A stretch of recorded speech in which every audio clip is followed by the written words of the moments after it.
Vamos lá então para mais um vídeo do Literacine, agora no mês de fevereiro, aliás, de janeiro, já estou adiantando aqui o ano. No mês de janeiro a gente leu O Senhor das Moscas, do William Golding, um livro que foi publicado a primeira vez em 1954.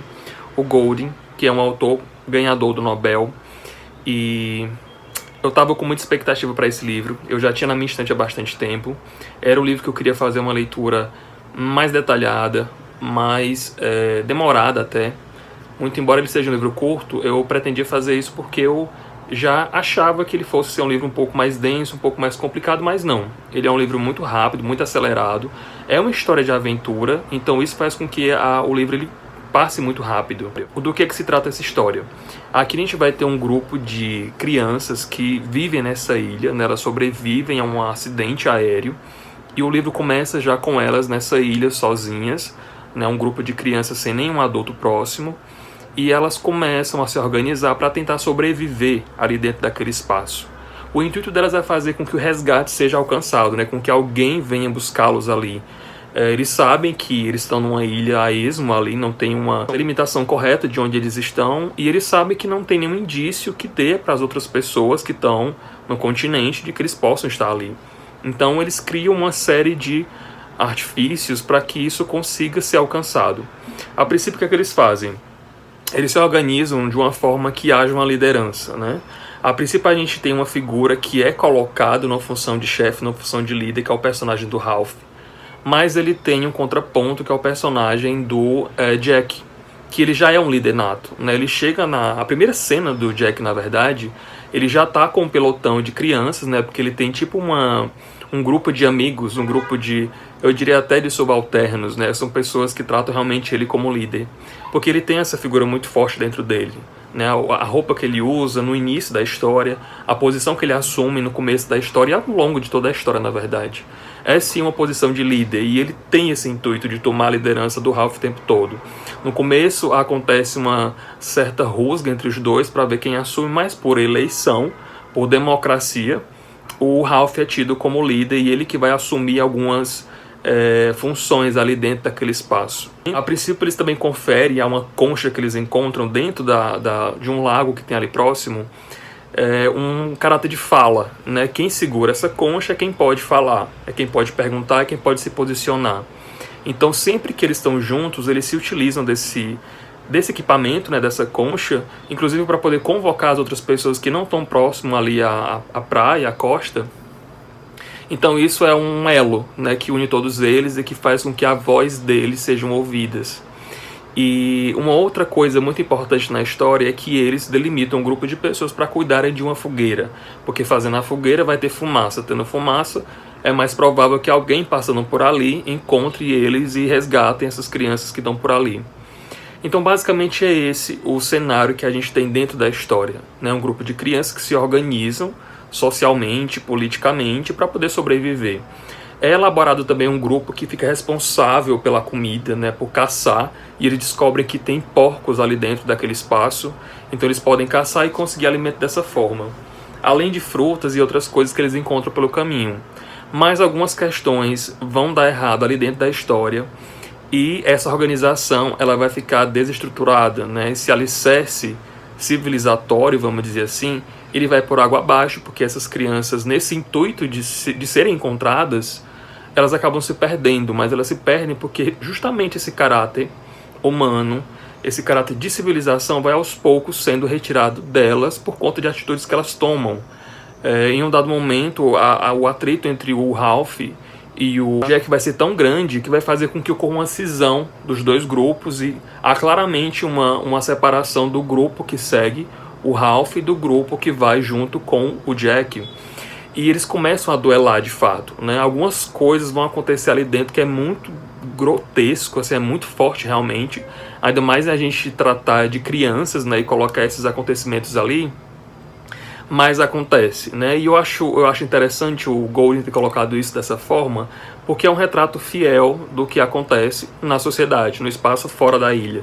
Então ele usou essa alegoria da ilha, né, e das crianças para poder criar e representar uma maneira como a sociedade ela se comporta de acordo com determinadas situações e contextos. Essa questão do Senhor da Mosca, na verdade, ela surge quando o personagem do Ralph, que é, aliás, do Ralph não, desculpa, do Jack, que é o responsável por caçar e encontrar comida, ele coloca uma estaca, né, uma espécie de madeira com ponta dos dois lados, e ele enfia no chão e na outra ponta ele coloca uma cabeça de um porco. E essa cabeça, ela começa a entrar em estado de putrefação, né, em decomposição. Então as moscas vão ficar por cima, zanzando naquela carcaça de animal. E tem um personagem que é o Simon, que ele vai ter uma proximidade com essa cabeça, né, e ele vai ter uma espécie de delírio, pelo menos eu entendi que foi assim. E essa seria, então, tida uma imagem, uma figura de um senhor das moscas, ou um deus das moscas. Coisa que não acontece no filme, né, que eu vou já chegar lá, porque essa figura do deus das moscas, né, do senhor das moscas, é conferida a uma outra imagem, a uma outra representação. Mas, enfim, o livro tem essa objetividade muito forte, que foi algo que me chamou muita atenção nesse livro, porque ele é muito seco, ele é muito cru, ele não tem sentimentalismo, ele não tem um caráter mais emotivo. Então tudo que o autor colocou ali, ele colocou de maneira muito bruta, muito crua mesmo, muito seca. Ele não faz rodeios, ele não faz floreios, nem nada do tipo. E eu senti falta de um pouco disso. Eu senti falta desse caráter mais emocional. Eu queria muito que ele tivesse, sei lá, falado de repente. Por exemplo, tem um dado momento em que vai acontecer uma situação bem conflituosa com o porquinho, com o personagem bem carismático do livro. E eu gostei porque ele começou a desenvolver um aspecto mais emotivo, mais emocional desse personagem. Mas ele é muito tímido nessa descrição, né? Quando ele vai falar a respeito disso, ele é muito polido, ele corta, ele põe pontos e vírgulas e acabou essa história, não tem como prolongar aquilo. E eu senti falta disso. Então por isso eu achei o livro um pouco... ele trava um pouquinho, pelo menos no meu gosto, assim, no meu paladar literário, vamos dizer assim. Ele é um pouco travado, né? Ele tem assim algumas questões que eu acho que poderia ser mais flexíveis, né? Mais realmente eu senti mais falta de sentimento. Foi isso o grande problema que eu tive com esse livro. Gostei dele, mas nada demais, assim, não tenho assim grandes ressalvas a fazer sobre ele. E eu acho que é um livro bem ok. Vamos então para o filme. O filme foi lançado em 1990, é uma obra do Harry Cook, que foi adaptada desse livro, e eu digo que ela foi extremamente adaptada, porque tem muita coisa aqui que foi alterada, que foi modificada, e que está bem diferente do que está dentro da história do livro.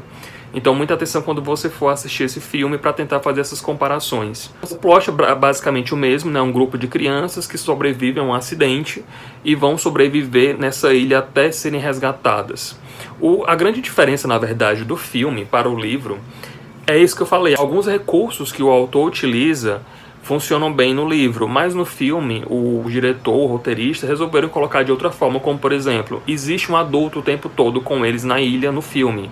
Do início ao fim da história existe esse adulto lá junto com eles. Então em um dado momento esse adulto ele vai se dispersar, vai sair daquele grupo de crianças e ele vai assumir uma outra função, que é a função do monstro, né? da coisa que existe lá em cima da montanha, e que vai fazer com que as crianças tenham um certo medo, um certo receio de chegar até lá, e que vai se transformar na figura que seria o Senhor das Moscas.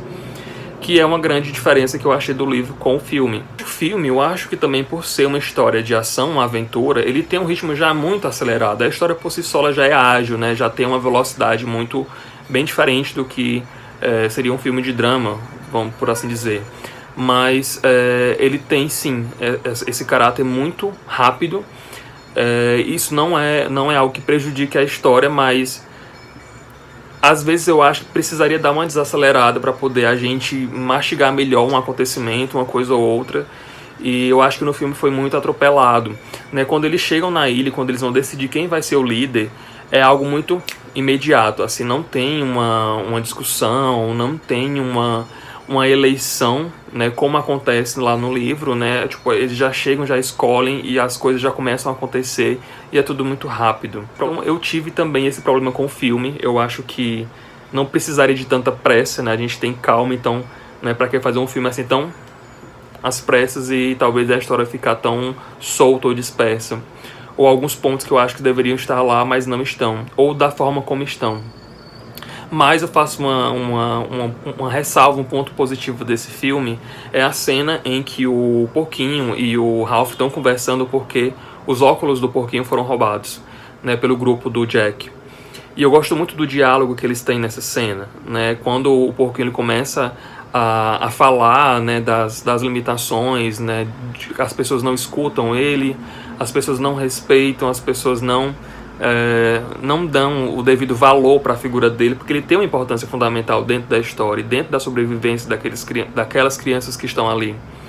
E eu gostei muito disso. Então, aquela cena para mim é o que eles têm de humano, de civilização, de pensamento racional, é tudo resumido naquela cena. E eu gosto muito mesmo daquele diálogo que eles têm. Eu acho que seria a melhor cena para mim do filme, e algo que eu salvaria esse filme seria por conta dessa cena, né? Mas eu queria muito saber a opinião de outras pessoas que ou leram o livro ou assistiram ao filme. Quero saber o que vocês acharam, qual vocês gostaram mais, se filme ou se livro, se foi uma adaptação bem realizada, bem executada, ou se não, se desvirtuou completamente. Eu tenho problemas com as duas ferramentas, com as duas mídias. Não digo que eu gostei em extremo, ao nível máximo assim do livro ou do filme, porque não, né? Gostei médio do livro, do filme nem tanto. Eu acho que eu não chego nem a gostar do filme. Mas agora eu quero saber de vocês. Me deixem nos comentários, né, o que vocês acharam acerca disso tudo. Vamos continuar conversando por lá. Rede social também está no box da descrição. No próximo mês, fevereiro, a gente vai ler Quase Memória, do Carlos Heitor Coni, e vamos assistir ao filme, né, uma obra nacional. Desde Eu Recebi as Piores Notícias, dos Seus Lindos Lábios, do Marçal Aquino, a gente não tinha um livro nacional aqui, então fevereiro vai ser o mês para isso. E quem for me acompanhar, não esquece de colocar nas redes sociais a hashtag Literacine para eu poder saber quem que está participando, em que pé está andando a leitura, né, ou então o filme quando vocês assistirem, tá? Obrigado para quem assistiu até aqui, um abraço e até a próxima.